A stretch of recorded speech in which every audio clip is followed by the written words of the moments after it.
Hey guys, I'm still trying to figure out my lighting in here. I think that light bulb's going to get on my nerves. Let me fix it. Is that better? Sorry about that. I am a little bit late today, and of course, I'm always apologizing for that. I'm so sorry about that. I um, I was all set to talk about something pleasant today, which was going to be. I guess we could still talk about something pleasant, which was going to be, hey Leslie, how are you? How do you how do you escape from everything? Do you escape from everything? Are you the type of person that, you bring home your work, you bring home other people's worries? Is that is that the kind of personality that you have? I tend to think that I do that, and I think I do overdo it, and I try not to do it, but I still do it. And so I was going to talk about that and relaxation methods and the kind of things that we can do to bring ourselves back down and not, you know, worry about everybody else's problems. That's a really hard thing to do. It really is. I mean, I heard some disturbing news on the way home. I saw some interesting videos today at lunch. And as I was working at my desk, I had a lot of work to do at the very end of the day. So to prepare for an early morning art meeting. So I was watching some interesting videos about moral dilemmas. So then I thought, you know what? You really never stop thinking about moral dilemmas and what you would do in a certain situation. I mean, I think I feel that way. I'm going everywhere on this because I'm trying to get my thoughts together, and I want to pose a question. Has your thinking on these kinds of things changed as you've matured? Do you think that your personality has changed as you've matured with making certain decisions about what's right and what's wrong? If you see something, if you see someone doing something that you don't think you would do, are you quick to say, oh, that's not the way I would do it, or that is so selfish, I would not do that? Let me see who else is here. Jody, Abbott, Sherry, Kim, and Skylar Moon. How are you? And I'm asking, and thank you so much for hitting that thumbs up. I'm asking because I was watching a video today, and I won't mention it if you haven't seen it, but everybody watches her video. She does jewelry jar videos, and she found a fabulous item, and she's made a lot of money selling it, which is fabulous. And I really love it when other people find wonderful things in their jars. One of the reasons I love it is because I think a lot of times people don't believe that we find some of the things that we find. I feel like sometimes they think, oh, she maybe had just made that up or she exaggerated this. I love it when it happens, but then it always brings up that dilemma of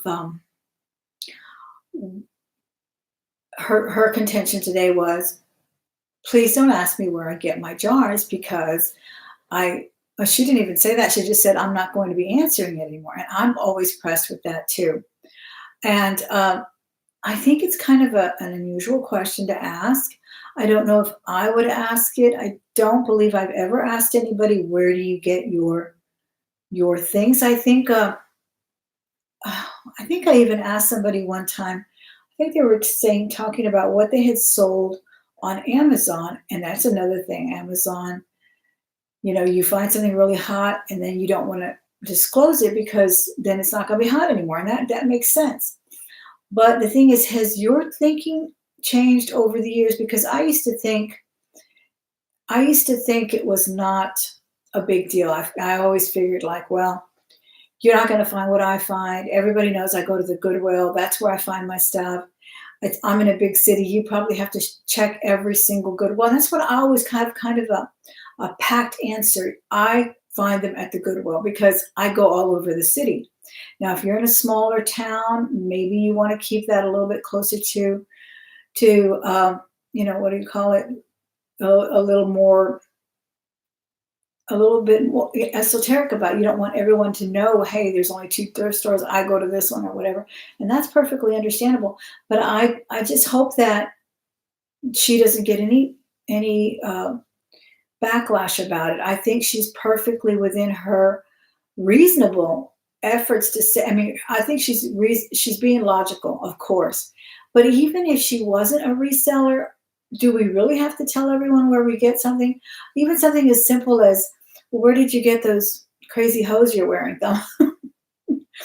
When I was in high school, I hated telling people where I got things, especially my best friend who I loved with all my heart. But as soon as I would tell her where I got them, the next day she would have the exact ones, the exact shoes, or maybe she'd get a different color. But I've always liked to dress uniquely and differently. And I mean, I don't know, that's kind of a dilemma for a lot of people. And I know that's really simplifying it, but that's kind of where that gets into of how much are you willing to disclose without being called selfish, without being called, uh, conceited or whatever. I mean, I don't know. I just don't think that's the right thing. Maybe I have, like I said, changed my mind about certain things. I used to feel that way about it. I totally agree with not having to share your locations. If you happen to, you know, rarely find jewelry jars or rarely find unique clothing or whatever it is, no, you don't have to disclose it. It doesn't make you a lesser person because you don't, and then of course sometimes you're so excited that you want to share. Hey, I found this guy on Etsy that's selling these fantastic things, and you should check them out. Maybe you want to tell someone about that because you both like the same kind of jewelry or whatnot. And I guess my point is, you don't have to just be a reseller to be faced with this dilemma. It's not just a reselling dilemma. It really isn't. And has your opinion of that, has your behavior changed? I think mine definitely has. I don't know if you've watched a video I did and it goes everywhere because I think there's little pockets about that certain thing. If you've watched a certain video of mine from years ago, I think it was about 5 years ago, I told you about a woman who came up to me, and I don't know, I get really excited when I'm shopping and I'm literally talking to myself. I'm like, oh my gosh, I can't believe I found this. Oh, look at that. And I'll say that to myself out loud. Well, some lady told me, hey, are you going to throw that up on eBay? She didn't know me from Adam. She didn't know who I was. She didn't know I was Thelma on YouTube or nothing. I don't think I was already doing videos. Of course, I was talking about it in the video. And I was literally taken aback by it. I just didn't feel comfortable answering that question. And I think I got really smart with her about it, which was so uncalled for and so wrong.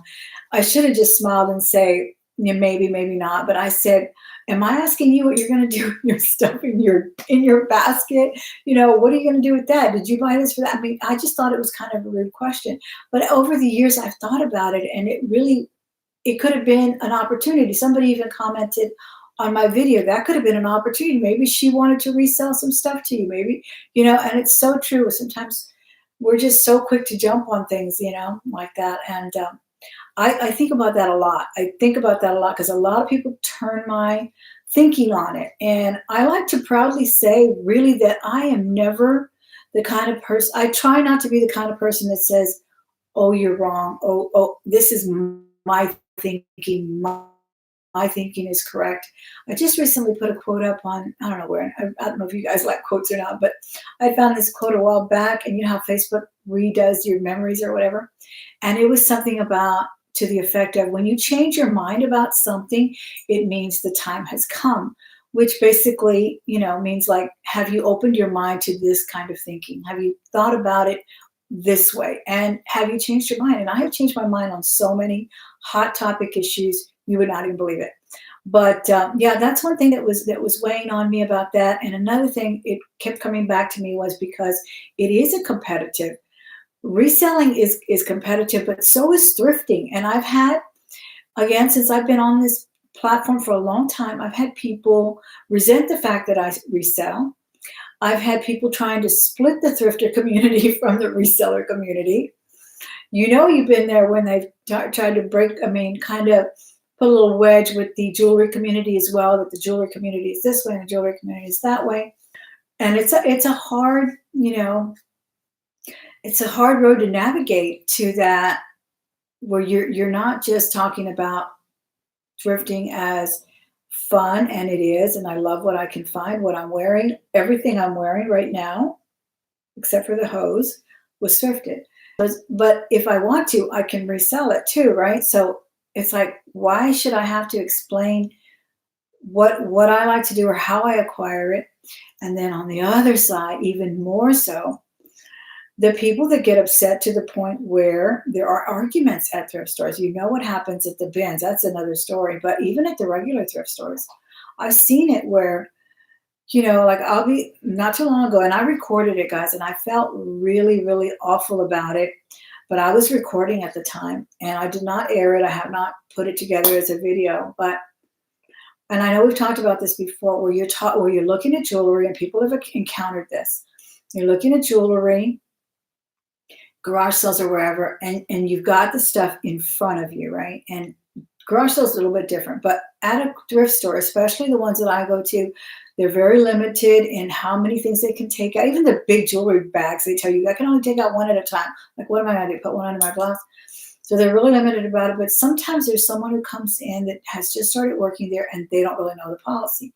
So they'll bring out things and you've been waiting in line to see it. And then they'll bring out, that one little tray that you're going to look at. And then somebody will come around and start looking, and the counter's this small. And they'll look through you, they'll look through the glass, and then say, well, can I see that other tray? And whereas you had already had your eye on something on that tray too, right? But you just want to wait. You're looking for this one first, and then you literally want to go through each one. That's the way I look at it at a particular thrift store, and that's what everyone does, and everybody kind of knows the protocol there. Well, this lady came in, and she wanted to see the other tray. And I didn't say anything at first, and then I started noticing that she was picking through my things too. And that's when I said, hey, don't you guys have a policy about,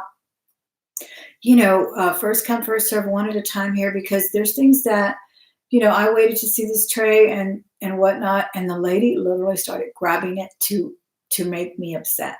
She literally she wanted to trigger me. She really did. And let me see what y'all are saying now. Now that I've got you with all kinds of thoughts. I am on Instagram. It's Thelma Thrift on Instagram. Thank you for asking. Michelle, how are you? Yes, it is a compliment, Kim, and I learned to appreciate that. But it was, when you're 17 years old, and and you want, that's just the way I am. It's so crazy, but that's the way I am. And I had never liked the idea of borrowing clothes. I never ever liked the idea, and I had some best friends who wanted to borrow my clothes, and some cousins and whatnot.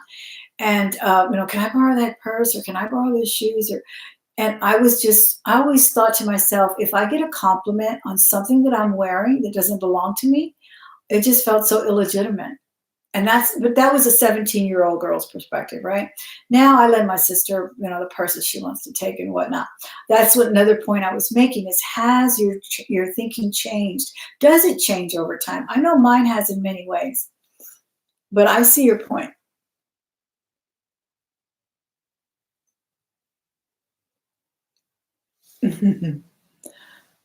Uh-huh. You don't like it, Gina? Yeah, well, I think it's more like a teenage thing too. You really want to be unique. You want to stand out. So you know, uh, that's definitely a good thing. I see that it's different when you're a teenager and you want to be different. And like I said, I literally could not tell my best friend where I had gotten my shoes because I know she'd be wearing them the next week, and I hated that. I just couldn't stand. I would tell her too. She's like, oh, I can't help it. I like the way you dress or something. She's so cute. She's still my best friend today. We always talk about that. She calls me and we'll just start laughing and laughing.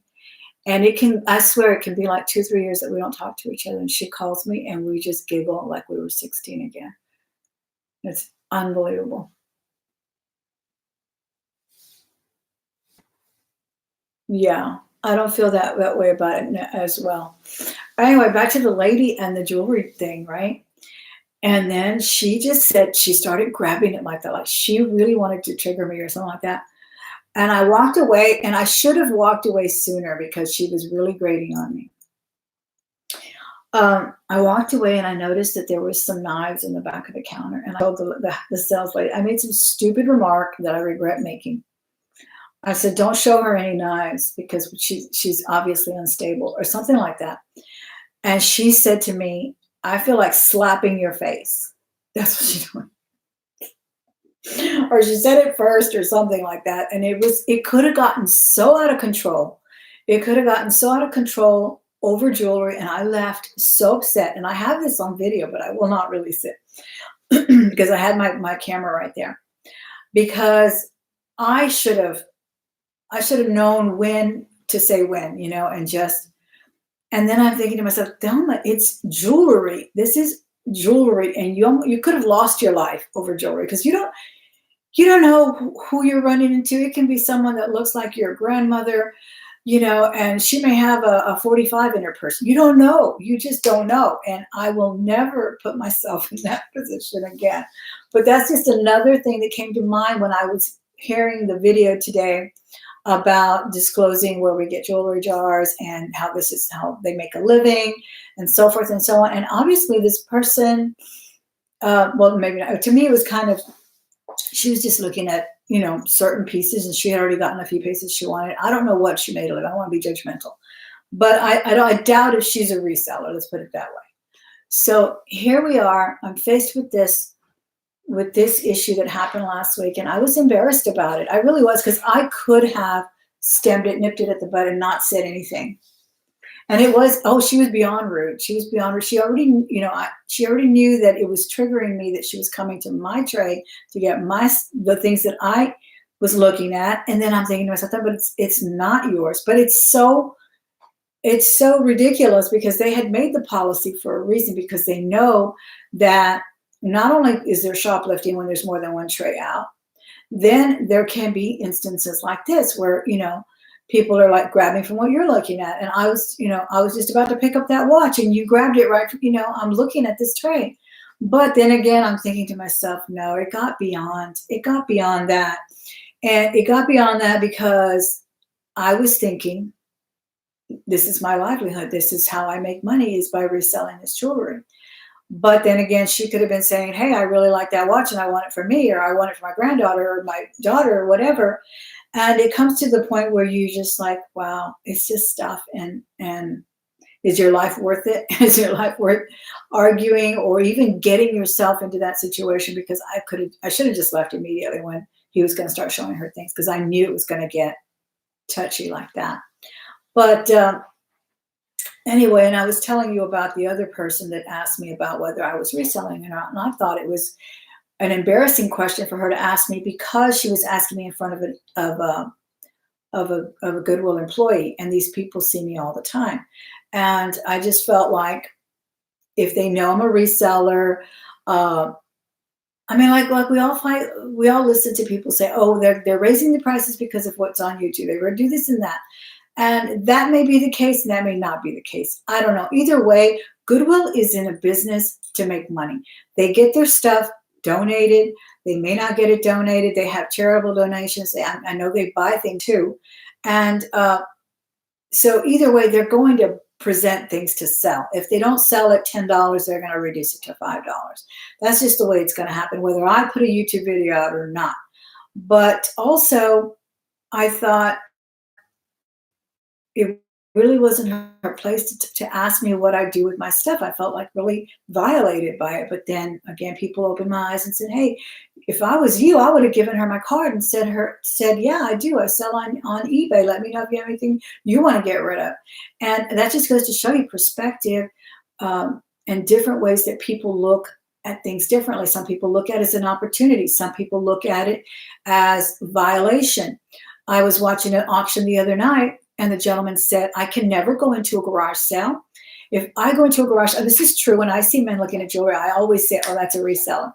And he says, when I go into a garage sale, look at jewelry, immediately the price goes to $20. And he said, my wife and I actually tested the theory, and she went into the same garage sale, and everything that she asked for prices on was much lower.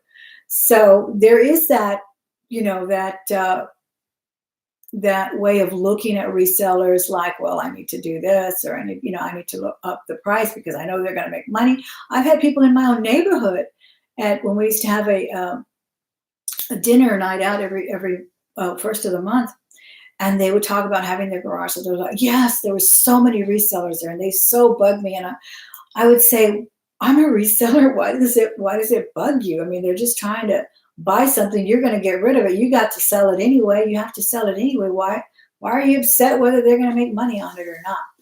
But yeah, that was my question to you guys. What is your feeling about that? I think I don't think you need to know where people buy things. I think if you're in a big city, you know that some days this Goodwill has them, some day this Goodwill doesn't have them. One Goodwill no longer has them because there are arguments over the jewelry. I'm thinking then, when I left this situation with this woman, I was thinking, you know what, Thelma, you're actually sabotaging your own resource here. If you actually fell for that, and maybe the manager could have been witnessing and said, you know what, next time we're not even going to have jewelry. It's just going to be done because I don't want to have this issue. And normally they have a security guard there. I was telling you the other day I stayed late and the security guard was there.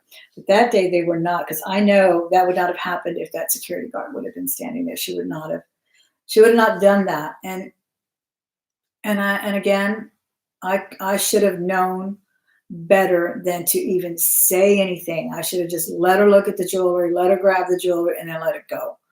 And but sometimes, our judgment's not the best. I know I definitely make mistakes like that all the time. Yeah, that's exactly right. That's the way I feel about it too. That's why they're called honey holes. And many people have been saying that for since I've been making videos for the last 5 or 6 years. And I've seen friendships here on YouTube break up because of it. For not only just the sharing of the places that they thrifted, that somebody would move over there. Pretty soon they weren't best friends anymore. They used to be best friends. Then all of a sudden, I guess their little picking areas got smaller and they were not friends anymore. Or opportunities arose here on YouTube that didn't arise for the other, and there was rivalries. And in the end, is it worth it? I keep thinking no. I really felt awful. More about my lack of decorum. I think I should have just not said anything, and I triggered her. She triggered me, and it was on video. And it literally, while she's grabbing it, and she's like laughing while she's grabbing the little bags. It was so ridiculous. It was so ridiculous, and I was embarrassed about it. I really was. I have never told anyone. I have not told my husband about it. This is the first he's probably going to see, because he does watch my videos sometimes. But let me see that video. But that's how upset I was about it, that I couldn't even tell anybody about it. But maybe that's a coping mechanism too. You're actually my therapy, guys. You didn't even know, but you're my therapy, because I get to vent. I get to tell you what I'm feeling, what I'm thinking. I hope you feel the same way about watching some of these videos. My mother was telling me the other day when I told her something and that I had been wanting to say for a while. About a dynamic here at the house that's been changing and stuff. And she says, I can't believe how you hold everything in. You've always been that way, and you need to stop. That's true. It's very, very true. Wanting a huge discount in one of my purses, and also asked me, well, how much? Oh, I know. That is so horrible, Miss Lady Chickapoo. That's not cool. Yeah, I've had that happen too. Well, the very first couple of videos I did, someone was totally taken aback by the fact that I bought a Hello Kitty item for a couple of pennies and sold it, or tried to sell it for $80. And I was so upset by what she did. She actually infiltrated my personal Facebook. This is before they really had. Now they have business pages. They only had fan pages at that time. And just totally insulted by it. We've had people go on to other auctions where they're like, I can't believe you're selling that for not on my auction, because I don't do auctions here on YouTube, but I can't believe you're selling that when you bought it for $1. That's ridiculous. Why is it that you feel the need to have some kind of privilege? Or, if it costs you so much, but you had to hunt it down, you had to clean it, you had to present it for pictures. Or in the case of auctions, you have to prepare. Auctions are not just done like that. You have to, set things up, make sure you know how to speak about your jewelry, and then make sure that you're in a good mood to sell and so forth. Then the what follows, the invoicing and the all of that, it's just not, oh, I'm going to just go pick this up and sell it for $20 because I bought it for 10. It's not that easy, but some people are very entitled that way. Most definitely. An earlier video I found years ago, a guy that used to sell books, he would talk about people in the Goodwill would tell him, well, what device are you using and where else do you buy books? And, and you don't even know these people and they're asking you all these kinds of things. And people will ask me too, well, when I would sell clothing, what are you doing with all those clothes? Or why are you buying 6 handbags? And the salespeople too. And, I'll just say, well, I have $4. And that's another thing. That's where the dilemma comes in. When do you actually feel like you're being dishonest by not answering it or by circumventing the answer a little bit so that you don't have to disclose everything? Or, it's really it's a hard path. I don't even know, I don't have the words for it, but, sometimes you have to really, or if people tell you, well, do you sell on eBay? Or are you selling it to me more because I'm going to sell it on eBay? What's the deal with that? And how much do I have to disclose? Let me see what else is in the chat.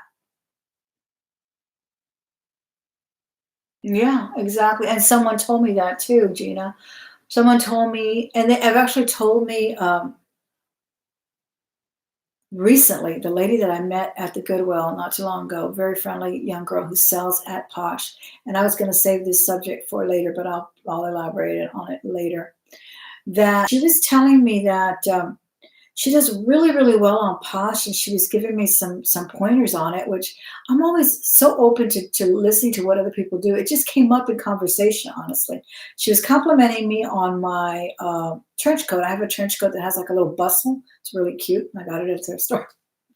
And then as we were looking at other things that were coming in, this is the one that I said I stayed until 9:30 at that Goodwill because the manager was like having a party that night and said, we're going to stay open late. We're going to bring out a lot of stuff for you guys, including designer things. And then as well, I was looking through the racks that were just coming out. She goes, oh my gosh, I love your shoes even more. And they were some little Uggs with little puffy pom-poms on top. They're so cute. And I told her I got them on Posh. I said, do you shop on Posh? Because she had a basket full. I mean, it was a mountain. And she said, no, actually, I sell on Posh. So it would be anti-productive if I shop there. And so then we started talking about Posh. And she was saying how her customer base is she, like, they know, she almost shops for them, she says. That she's established such a customer base. She knows what they like. She knows what size they wear. And she says, I've established this really strong base because I'm the one going to hunt for it. They don't live in an area with 20 thrift stores within a 50-mile radius. They don't have the fashion pieces that you might find in Houston. You may not find it in, what's a small town, Three Rivers, Texas or something. So I thought that was really interesting, but it's true. It is a job. And I don't know. I just don't want to feel guilty about doing my job, but I also have to have a little bit of a balance as to, well, how much is it really worth for you to pick up that one piece of coral or jade? Is she going to, and I actually, it turned really bad, guys. I even told the manager, I said, please call someone, because like I said, the policeman is usually there. Because I don't feel safe going to my car. She's still here. And he went and had her escorted out. And because he hadn't witnessed it, but the clerk had. So anyway, I mean, it got to that point where I was fearful that this had, she may even take it, a step further. So it's bad. It's bad. And it can get that way again when you're thinking about business and you're thinking about personal things and you're insulted or you're not insulted. And it's hard. It really is hard to keep that straight thinking. I mean, I'm being blatantly honest with you when I say that I was ashamed that I did not leave sooner and that it got to that point, because you never know what can happen. It can happen in Houston. It can happen in Three Rivers, Texas, but people they snap and it can happen. So anyway, but yeah, it's definitely, you're paying because you've gone through the trouble of finding it and you're not going to sell it at the price that you found it for. That would be considered, counterproductive. And why should anybody expect you to do that? I mean, if I was selling it to my sister, that'd be something different. I wouldn't be selling it to her. We might do something. And we've even gotten to the point where she knows that I have to sell some of these things. So she's like, no, no, don't even show me because then I'm going to want it. And she knows I'm going to give it to her, you know? And she's the same thing, same way with me. She gives me this now. Let me buy it from you because I know you can use, you're selling some of this stuff on eBay, so I will buy it from you. I don't want to take advantage of that. This is a learning lesson, and I've been there. I get it. Good, good.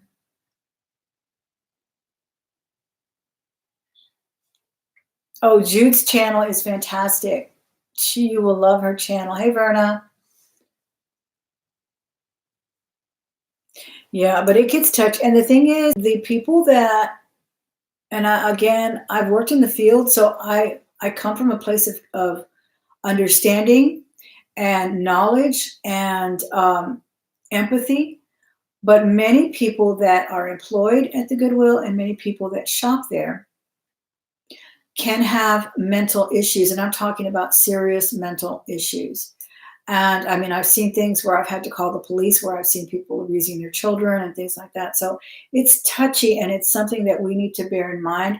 We are not shopping at Nordstrom's, and even at Nordstrom's, there have been crazy socialites that will fight you over a cashmere sweater. So you just never know.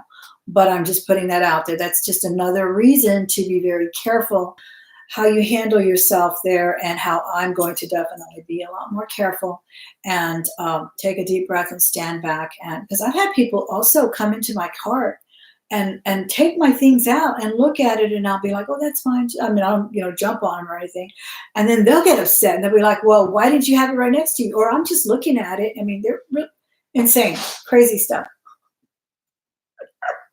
Oh my goodness.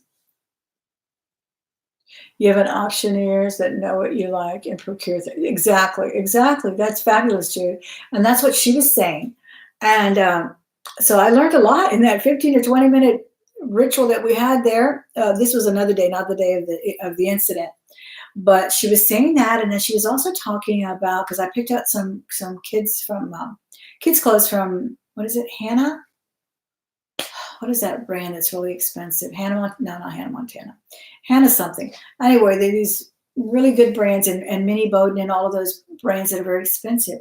And I said, do you do any children's clothes? And she says, again, if people know that you do children's clothes and they buy something from you, that's kind of like all you, like basically she was saying you should have a niche when it's something so specific like children's or men's, because then people know, oh, well, this is where I can find, size toddler clothing and things like that. So it was interesting to note that about her. But she did say that she basically shops for people. She now has such a strong client base on Posh that she shops for people. I think that's fabulous. And as Jude said, that she has that in the jewelry community as well. I know, Sherry. Well, she did, and it was a fabulous jewelry box. I think I've showed it to you guys when I hauled it. I should bring it out one of these days. But it's like, I think it was made in the Middle East. It is super heavy at the top, and it's made like the shape of a mosque, and it's got these beautiful arch. I mean, it's just amazing. And she was looking at it, and I was like, oh my gosh. I just told her that's my stuff, and she got upset that I told her that was my stuff. Oh no, she didn't even say that. She said, it's not yours till you pay for it. That's why I was going there with the instability of people. That's exactly what she told me. She said, it's not yours. It's still the store's till you pay for it. I'm not joking, guys. And I relayed this story before. Honest to God. Hey, Bushi, how are you? Oh my goodness. Right? Well, I think that she's gotten, not that they say, hey, go find me this, but that she, like Jude was saying, they procure things for her. They know that she may like blazers, or that she wears a certain, maybe a super tall jean size. So she probably has established some kind of email, mailing list or something. And I think she was packed. And I think she even said she had 2 carts full. She said, and she couldn't stop because they kept bringing out new things.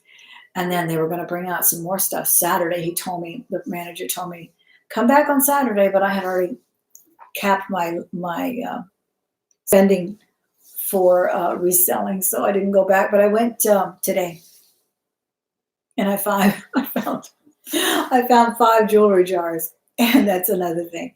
People are so quick to say, you should do it like this, right? You should do it like that.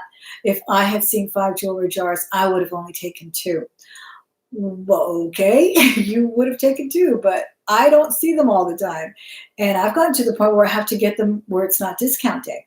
I've gotten to the point where I have to get them without even really inspecting them. If they're at a good price, which they were, I took them all. If my budget says no, my budget says no. That trumps everything. But that's another thing. People are so quick to say, oh, you're selfish to grab them all. Or I would never do that. I walked into, and I've seen people do videos like this. I walked into a store and there was 4 there and I only got 2.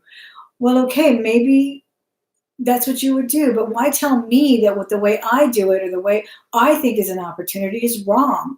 I'm not stealing them. The manager's not telling me there's limit 1 per customer. And who knows, that may happen if, you see people fighting over them or something. But again, we weren't fighting over jars. She wasn't grabbing the jar from me. She was just grabbing all of the stuff in front of me and then throwing it back at me. It was horrible. Exactly, exactly. Because that's the way I feel about it. I know there's several people. There's a different lady over at this Goodwill that gets hers on Saturday morning.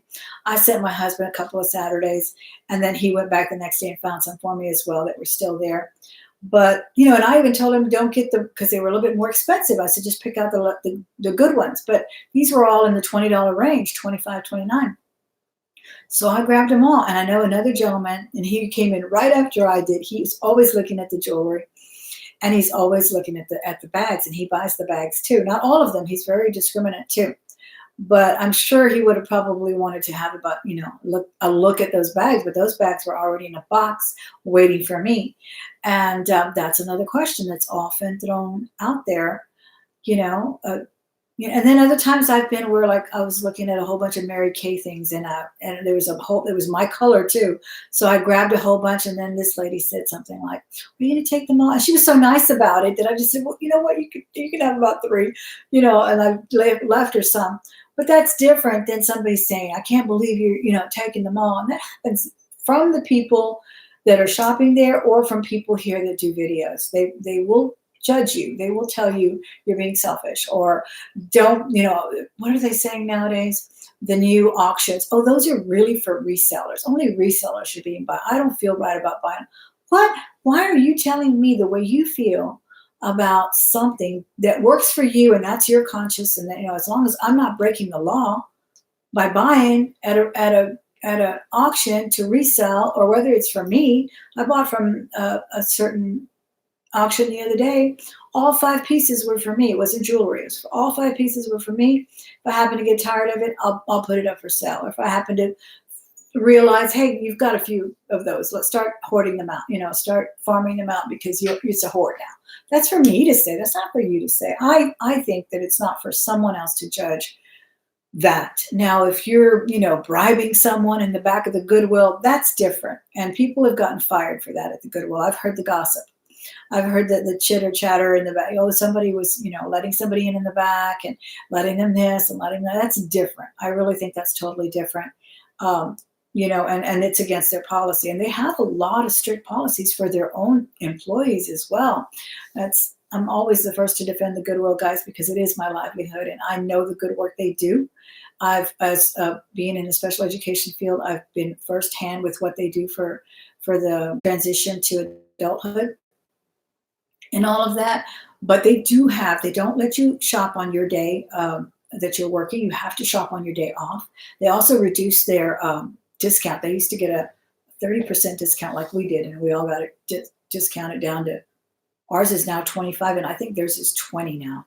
So there's a lot of things like that. That's a different beast. Let's see what else you guys are saying.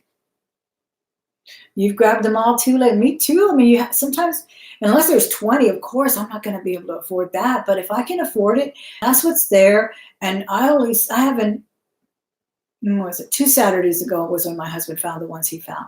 So it's not like I go all the time. I used to be able to go on Wednesdays and they would have them, but that was a real race for your life there because it's discount day. So I stopped going there. I wouldn't make it back to work at the time I needed to get back to because the lines were so long and everything. So now I go and I can go, hey, Joan, how are you? Now I go and I can go and, if I see 5 bags and I can afford those 5 bags, I'm sorry, but I'm not going to say, oh, I'm only going to take two because you never know, somebody else might want. I want them, and it is the way I make a living too. It is my second income, and even if it isn't, I mean, I'm wearing tons of stuff that I found as well because I happen to love jewelry, and I don't think I should feel bad about that.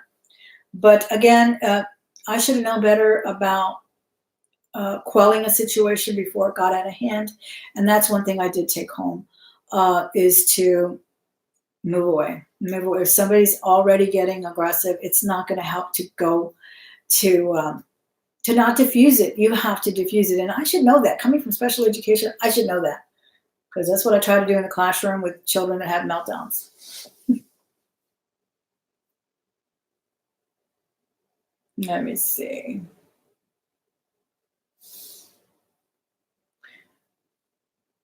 Jealousy is a big part of a lot of this. Yes, most definitely. It really is. And that's a really unproductive energy that runs through humans. It really does. And we need to, just let it out. Let it out and then look for yours. Look for yours and tend to yours because it doesn't matter.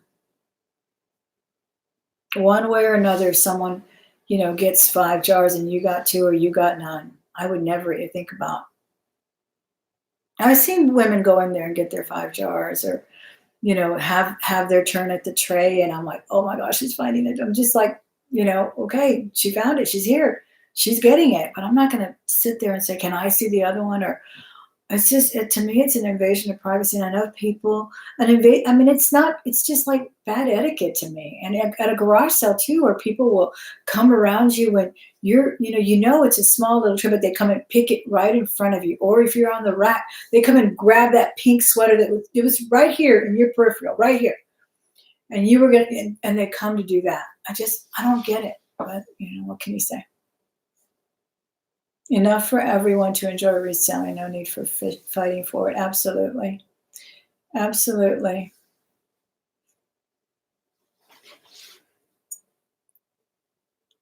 But I think how many of you guys are actually resellers out there? Or I think everybody can be a reseller really when whether you put up a pop-up or you just tell somebody, hey, you remember that auction we were at the other night?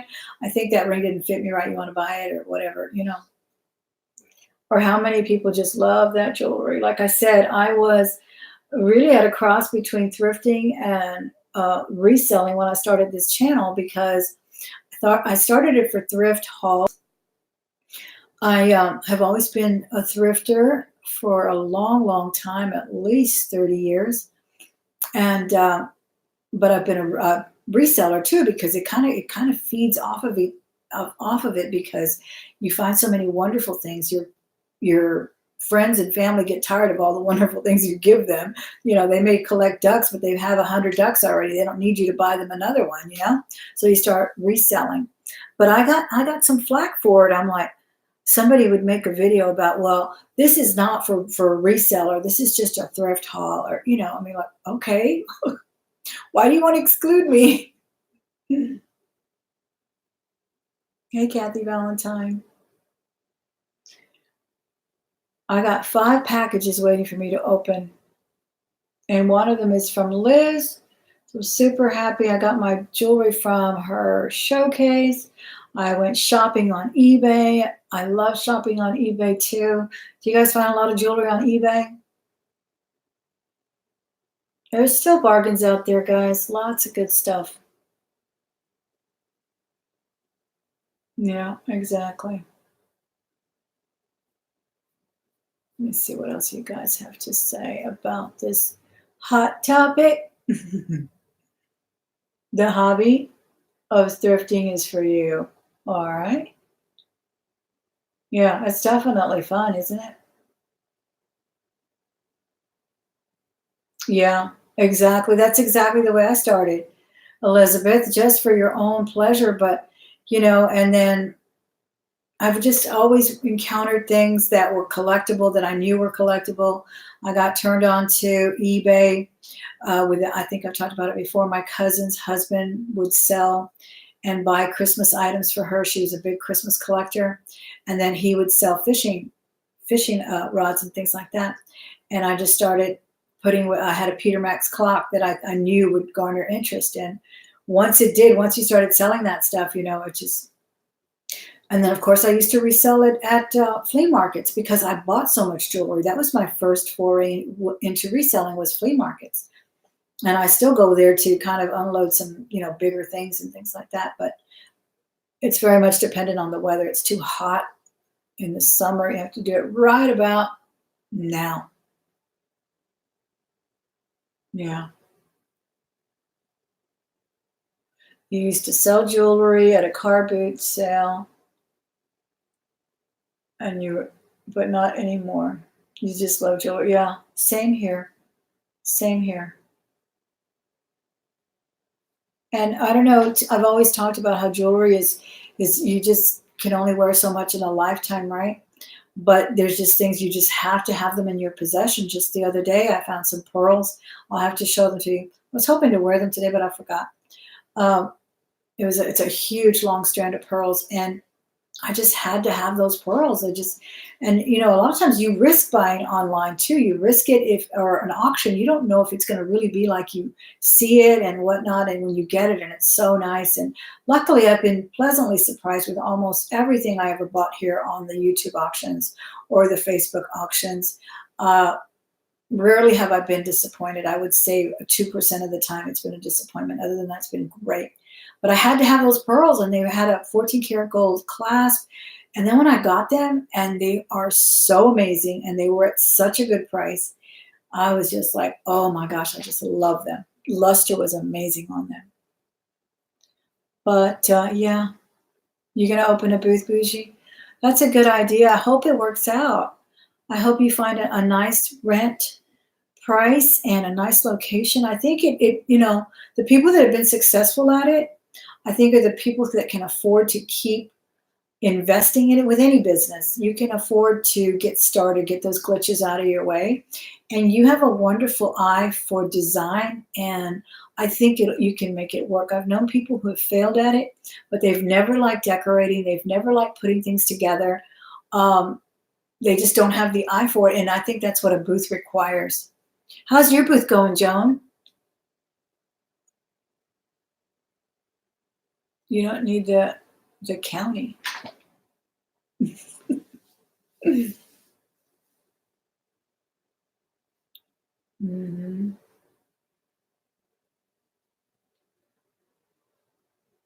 Finding the price to mail it and all of that. Are you out of the country, Susan Bishop? Thank you. Thank you, April. Yeah, I think those are the people that have really made it work. And then, of course, those prices change so much. I wanted to open a flea market booth because we have year-round flea markets. We don't have the snow and all of that. And even when it's raining and it's really chilly, like 30 degrees you're in the South, Bougie, 30 and 40 is like, oh my gosh, it's tundra over here. They still operate, and you can still go in there and buy a lot of great things and sell. So I wanted to open a booth at a flea market, but like one that's permanent, that's covered, almost like little buildings, and you have the door and the lock and everything. But I mean, I may do that when I retire from teaching and a few more years. I'm looking into that. I think it would be a good business, and we will have made it happen. My husband knows someone who sells motorcycle leather goods, and he's been there 10 years making a great living that way. But I think that's a good thing because you can have it like a little storage for your stuff. And like I said, as long as you know how to set things up and you have a passion for selling is not for everyone. Some people don't care for it at all. They don't even like asking for a certain price. They ham and haw all day long. Well, how much should I ask? Is this too much? And you know what the old adage is, it's worth what you and someone else think that it's worth. It doesn't really matter what anybody else says. If somebody else says, well, it's going for this much on eBay, or that's what I hate too. I hate hearing, oh, well, on eBay it's selling for this. Well, okay, fine, but I just sold it for this. I just sold something on Etsy today. I mailed it today and I bought it for 20, which I paid up in one of the auctions, but I knew it was a winner. I knew it was unique and I loved it and I wore it twice, but I knew I was going to put it on the market and I sold it for $50. But I wasn't afraid to ask for $50. You know, I saw a little bit more potential in there, but it's different when you're in volume and you're in an auction and you're moving things and you want people to come to your auction and you know that they want to see different things. They don't want to come back and see the same bracelet every week. So it's a whole different game, right? Than when you put it up on Etsy. I think it was up 4 months and it sold. You live in the UK and there's quite a few places where people have booths, even in prestigious jewelry. Oh my goodness, how fabulous. In the lanes of famous lanes of Brighton. How fabulous. I would so love, we were talking about traveling the other day, and that's one country I think I would love to go to, or anywhere in the UK, but I would love to tour that. More than, I've always been fascinated with Italy and all of Europe, but there's just something so quaint and almost romantic and about the UK. And I know it's got its problems like we do, but yeah, and it's good to have you here. Thank you so much for joining the video. Thank you guys for hitting that thumbs up. You're going to take me to all your honey holes. You forgot the word honey. Yeah, and that's different when somebody visits or you have a meetup. And we've had meetups here. I met up with Tanya. I've met up with Margaret at Texas Gal Treasures. And we went to a few. And I regretted not going over to where Margaret lives because, there were little enclaves of suburbs. And I never was able to go up there because the one time she had like 3 or 4 meetups, and I don't think she does them that often anymore now that she homeschools. But it was like a really rainy day, and I didn't want to drive out there. It was a good hour drive, so I didn't go. But I regret it because she has a lot of wonderful little places out there too. That I probably wouldn't even remember how to get back to them, and I certainly wouldn't go back to them to go drive an hour and a half. But definitely, I've had meetups, and we all shared the same area. Everybody came to my area. We went to the places around here. We have a Salvation Army, a couple of Goodwills. We even have a really nice antique junction that they have. So it was fun. That's totally different. Or when I met up with Kelly in Chicago, we went to some places. She had a map. She had an entire map of the places that she had seen. So, it's so easy. You just have to Google thrift stores Houston, thrift stores Chicago, or whatever. And you take your chances like everyone else. You might find a jar, you might not. You might find the, gold necklace and you might not. You just never know. In Dallas, I know. I need to go to Dallas. I've been there once for the Texas Jam, and you were not in Texas at that time, but the Texas Jam was like the Woodstock of Texas. And I think it was in 1977 or so. And that's when I saw the Eagles and a whole bunch of fabulous people from the 70s music era. Oh, yeah. Kelly's on it. Yeah. Well, if you ever come to Houston, Joan, I'll take you to my honey holes. But that's different than blasting it out there, right? And another thing, someone mentioned security, and that's a very real thing too. We tend to think that we know each other, and we do to a certain extent, and we have become friends. I consider many of you friends, and I would open the door for you, honestly. But there's certain people that I don't have that rapport with, and there are certain people that we don't even have to go into that, but have made videos and things that were not friendly to me. So if you're asking me where I'm at when I'm in a certain city, I'm not sure if I'm going to tell you, honestly, because not while I'm there. I may tell you later, and then I may not. That's my prerogative, like it's to the person that made the jewelry jar video today. But we have to think about that too. And I've run into people that know me from YouTube. I've run into at least 5 or 6 subscribers, and we've taken pictures, we've taken selfies. I consider it such an honor to meet you guys when you come up to me and say hello. But it's a different story if you say, hey, I hear you're going to be thrifting tomorrow. Can I meet you? And I've only seen you in my chat once. I don't know if I'm going to do that.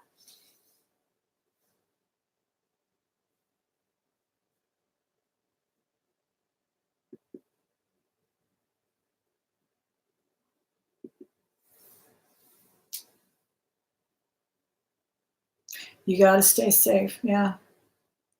Yeah, it's different. It's definitely different. We know about Sandy and her friends. They met up in Tucson. They're having a great time.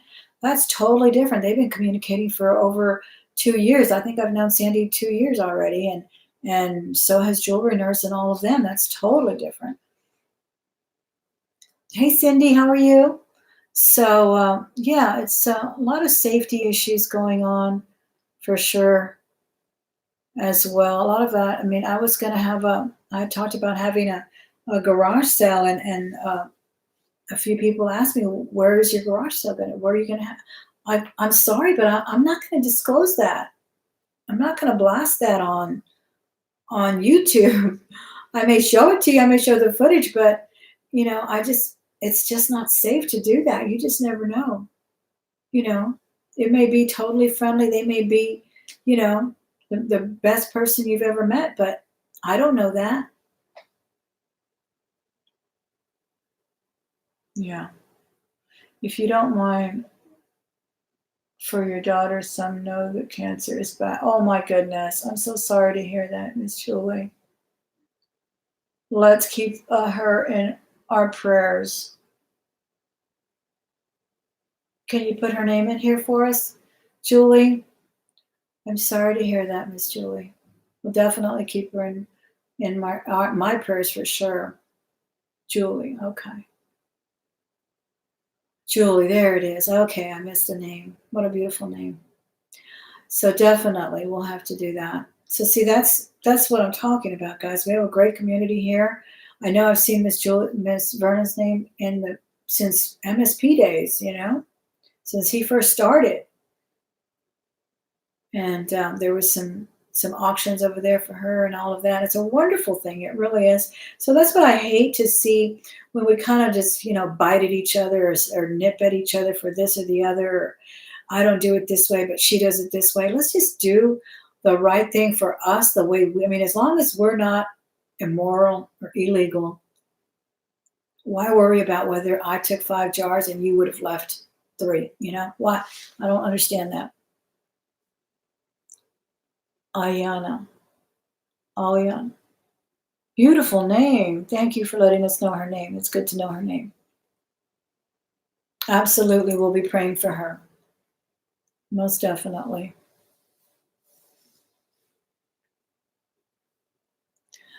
Gracias, Mariluz. Igualmente. Yes, yes. We've been talking about that for a long time. And I know they're going to have another reseller rally, and other people have had a few throughout, and those are great. That's different when you meet up in a big crowd, and. But what I was talking about was coming to my house for a garage sale or meeting, at a certain Goodwill or anything like that. Yes. All right. All right, guys. I guess I'm going to let you go. We've been on an hour. And I hope you appreciate the topic. I hope I wasn't too negative or too scatterbrained because I just had so many things on my mind. I was going to try to talk about other things, and I'm going to, but I had this on my mind because it just happened. And then this thing about the disclosing of whether of your honey holes or your resourcing sources and all of that, and it's been addressed before, and it's a shame it has to be addressed again.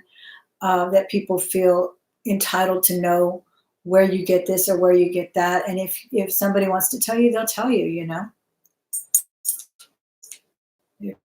They'll share. That's absolutely right, Cindy, for sure. Good. I'm so glad you did. We'll come back again. I think I'm gonna. I had the reason I brought in the Poshmark and everything too because I did want to alternate between the A-lister show about reselling and this one, which is just a heart to heart, and that's what I'm gonna change the title to in a minute because I had already picked a nice title that someone had suggested. I'll change it back in a minute. So I think I'm gonna rethink that and probably do A-listers on a Saturday instead of a Sunday. I told you I wanted to keep my Sundays, but we shall see. But I'll just do it on Mondays too. We'll see what happens. And I just hope you enjoy both of them. I think it's good to sit here and connect with people. And like I said, these friendships, yeah, they can be real for sure. and but they're not immediate, and it takes a little bit more rapport. It takes a little bit more interaction than just once or twice. Just because I see you, you may see what you may know me a little bit better than I know you because you see me up here and you may not do content. But then there's many of us who do content and we even have more in common. So I hope I didn't alienate anyone or make you feel any, any way or anything like that because believe me, it was not intended that way. Hello, Audi. How are you? All right. Thank you so much, guys. I will see you soon. Have a wonderful Monday. I hope it was nice a Monday evening. Mine's already gonna wind down, I know. But have a good rest of your week, all right?